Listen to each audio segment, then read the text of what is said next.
Nagpur CP commissioner of police ने जो press ली, उन्होंने प्रेस लेकर ये बताया कि ये जो कानून है ये बाबा पे लागू नहीं होते हैं। उन्होंने प्रेस में ये भी बताया कि ड्रग एंड कॉस्मेटिक एक्ट उन पे लागू नहीं होता है, अंधश्रद्धा निर्मूलन कानून उन पे लागू नहीं होता है। और ये जो अनीस की तरफ से कंप्लेंट की गई थी उसका कोई आधार नहीं है, ऐसा उन्होंने बताया है। आप क्या सोचते हैं? और नागपुर के सीपी पुलिस ऑफ कमिश्नर ये आईपीएस अधिकारी है, बहुत पढ़े लिखे हैं।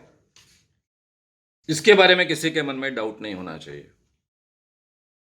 उन्हें कानून की बहुत अच्छे ढंग से समझ है, इसके बारे में किसी के मन में डाउट नहीं होना चाहिए। वे कहते हैं कि हमने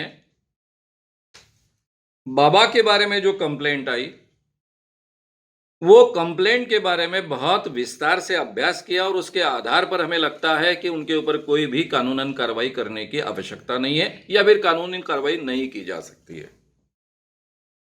मुझे जो पत्र एसीपी की ओर से मिला, एसीपी क्राइम की ओर से मिला, उसमें उन्होंने कहा है कि हमने इसका अभ्यास करने के बाद हमें कोई भी कॉग्निजेबल ऑफेंस नहीं मिल रहा है, इसलिए हम कोई उसकी शिकायत दर्ज नहीं कर रहे हैं। अब जो सीपी कहते हैं कि अंधश्रद्धा निर्मूलन समिति ने यह तकरार की है,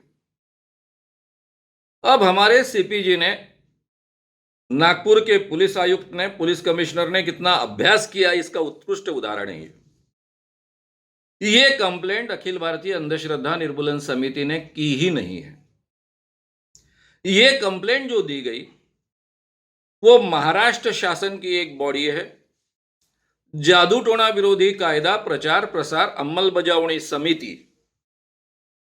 इस समिति के सहाध्यक्ष होने के नाते उस लेटर हेड पर, उस रिश्ते से, नाते से ये कंप्लेंट मैंने दी है, क्योंकि इसी कानून के तहत एसीपी क्राइम ये समन्वयक दक्षता अधिकारी होते हैं, यानी नागपुर के चीफ दक्षता अधिकारी विजिलेंस ऑफिसर होते हैं, और उनके ऊपर यह जिम्मेदारी है कि उनके एरिया में अगर ऐसा कोई कृत्य हो रहा है तो उसको रोक लगाए, उसका एफआईआर दाखिल करे, आगे की सब चौकसी करे। ये उनके पास अधिकार भी है और उनकी जिम्मेदारी यानी उनका कर्तव्य, ड्यूटी भी है। तो ये कंप्लेंट अखिल भारतीय अंधश्रद्धा निर्मूलन समिति ने की ही नहीं।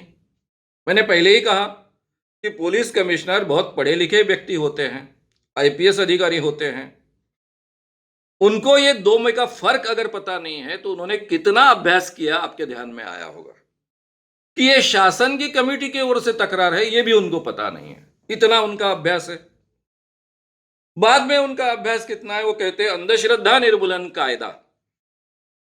अंधश्रद्धा निर्मूलन ये शब्द पूरे के पूरे कानून में कहीं भी नहीं। कानून का सही नाम है नरबळी, अमानुष, अघोरी प्रथा आणि जादूटोणा।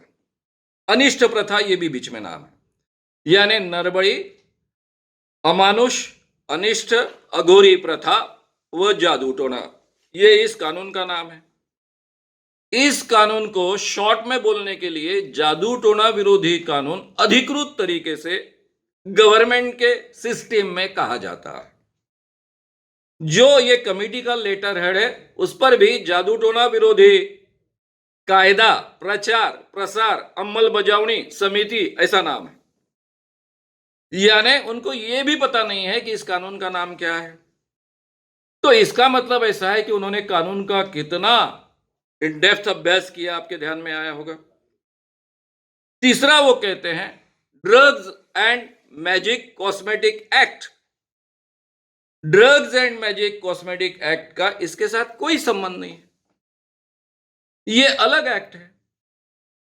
तकरार जो की गई थी वो drugs and magic remedies act 1954 के तहत की गई थी। ये मैं खुद सीपी से मिला हूं, पुलिस आयुक्त जी से मिला हूं, उनके सामने drugs and magic remedies act की कॉपी भी मैंने दी है, जादूटोना विरोधी कानून की कॉपी भी उनको दी है और उसकी बारीकियां भी उनके सामने रखी है। अब मुझे बताइए, उनका इतना इन डेप्थ अभ्यास है, वो पत्रकारों के सामने बात कर रहे हैं और 3 इतनी बड़ी गलतियां करते हैं। अंधश्रद्धा निर्मूलन समिति अखिल भारतीय, उन्होंने कोई कंप्लेंट नहीं की तो उनका नाम लेते हैं। शासन की कमेटी की उनको पता ही नहीं है। दूसरी बात, वो कहते हैं अंधश्रद्धा निर्मूलन कायदा। अंधश्रद्धा निर्मूलन ये शब्द कायदे में कहीं भी नहीं है। बाकी एमएलएस के विनंती पर उसमें से अंधश्रद्धा निर्मूलन, ये अंधश्रद्धा ये शब्द पूरी तरह से निकाला गया है। यानी पूरे कानून में अंधश्रद्धा शब्द कहीं भी नहीं। उसको अंधश्रद्धा निर्मूलन कायदा कहते हैं, जो जादू टोना विरोधी कायदा है। Drugs and magic remedies act, ये अगर उन्होंने पढ़ा होता तो उसको कॉस्मेटिक एक्ट नहीं कहते हो। हाँ, एक आम आदमी ये गलतियां कर सकता है जिसको कानून का बिल्कुल ज्ञान नहीं होता है, लेकिन आईपीएस अधिकारी, और वो भी इतने सीनियर जो कमिश्नर है। तो मैं ये बातें इसलिए कह रहा हूं, कोई गलतियों को मैं गिनना नहीं चाहता हूं, मैं उनकी मजबूरी को बहुत अच्छे ढंग से समझता हूं, लेकिन उन्होंने कितना गहराई से इसका अभ्यास किया, ये आपके ध्यान में आने के लिए मैंने केवल ये बातें आपके सामने रखी है। मैं समझ सकता हूं कि पुलिस ने क्यों एक्शन लेने की हिम्मत नहीं जुटाई, क्योंकि मुझे लॉ एंड ऑर्डर की सिचुएशन बहुत अच्छे ढंग से समझ में आती है। लोगों में झगड़े बढ़ाना, लोगों में अशांति फैलाना, देश में अशांति फैलाना, यह हमारा काम भी नहीं है और हमारे उद्देश्य भी नहीं है। और इसलिए लॉ एंड ऑर्डर सिचुएशन देखते हुए उनको ऐसा लगा होगा कि हमने कदम नहीं उठाने चाहिए, या फिर पॉलिटिकल प्रेशर इतना ज्यादा होगा कि वो कदम नहीं उठा सकते, तो मैं समझ सकता हूं। लेकिन ये कानून लागू होता है। ये कानून का हर शब्द मैंने फाइनल किया है। मेरी सलाह पर आज तक सैकड़ों बार एफआईआर दर्ज हुए हैं। इसलिए मैं बहुत ही हिम्मत से और अपने अभ्यास के आधार पर कह सकता हूं कि कानून पूरी तरह से लागू होता है, क्योंकि इस कानून में प्रचार और प्रसार ये भी गुनाह है। और महाराज जी के कई वीडियोज ऐसे हैं कि जिसके ऊपर ये कानून लागू होता है। And drugs and magic remedies act तो बहुत ही आसानी से लागू होता है, जो केंद्र का कानून है, क्योंकि जो भी व्यक्ति को डिग्री नहीं है डॉक्टर की, स्टेट मान्य या केंद्र मान्य, ऐसे किसी भी व्यक्ति ने बीमारी का डायग्नोसिस करना, उसका क्योर करने का दावा करना, या फिर उसके ट्रीटमेंट का दावा करना, जो महाराज जी अपने वीडियोज में बार बार करते हैं, ये केवल कहना कानूनन अपराध है। और यहां पर तो वीडियोज उपलब्ध है, केवल कहे नहीं है, वो तो रिकॉर्डेड है। तो इसलिए ये दोनों कानून इसको लागू होते हैं, लेकिन पुलिस नहीं करना चाहती। उनके मजबूरी को मैं समझता हूं, लेकिन मेरे सामने जो सवाल खड़े हो रहे हैं कि जब आदमी छोटा सा होता है, उसके फॉलोअर्स कुछ हजारों में होते हैं, तो उन पर हम तुरंत कानून लागू करते हैं, एफआईआर दर्ज करते हैं। और आदमी जब बड़ा होगा और खास कर उच्चभ्रू समाज का होगा, तो उसको हम कानून नहीं लागू करते।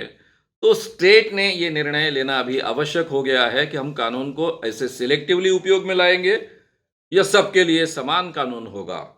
उस बारे में जो आगे का काम मुझे करना है वो मैं करूंगा। लेकिन लोगों के सामने जो कहने लायक बात है वो इतनी है कि हमारे कम से कम पुलिस आयुक्त जी की जो प्रेस कॉन्फ्रेंस है, उसके आधार पर उन्होंने इस विषय का कितना गहन अभ्यास किया, इसके कुछ उदाहरण मैंने आपके सामने रखे हैं।